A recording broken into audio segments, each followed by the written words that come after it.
উড়ান সিরিয়ালের আজকের পর্বটিতে মহারাজ বাথরুমের বাইরে পূজাকে পূজা পূজা করে ডাকতে লাগলো। অন্যদিকে পূজারিনীও চিৎকার করছে।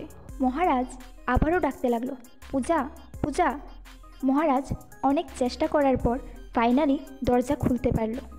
ভিতরে গিয়ে বলছে, কি হয়েছে?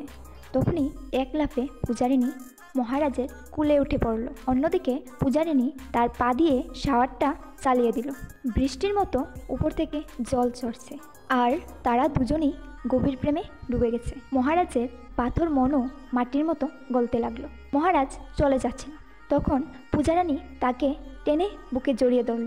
কিছুক্ষণ পর মহারাজ আবারও চলে যাচ্ছিল, তখন পূজারিনী তাকে জড়িয়ে ধরে বলছে, না তুমি যাবে না। মহারাজ বলছে, আরে ছাড়ো। পূজারিনী বলছে, না ছাড়বো না। মহারাজ বলছে, আরে কি মুশকিল, আরে কেন ছাড়বে না? পূজারিনী বলছে, ওই আরশোলাটা আগে মেরে দিয়ে তারপরে তুমি চলে যাও। মহারাজ বলছে, কোথায় আরশোলা আছে? পূজারিনী বলছে, আছে তো ওই বেসিংটা। মহারাজ বলছে, নেই কোনো আরশোলা, তুমি আরশোলাকে ভয় পাচ্ছ? পূজারিনী বলছে, হ্যাঁ পাচ্ছি, ওটা আরশোলা। মহারাজ বলছে, আরে। পূজা বলছে, তুমি যাবে না, তুমি যাবে না। মহারাজ বলছে, বাবা। আজকের পর্বটি এই পর্যন্তই। ভালো লাগলে লাইক, কমেন্ট, সাবস্ক্রাইব করতে ভুলবেন না।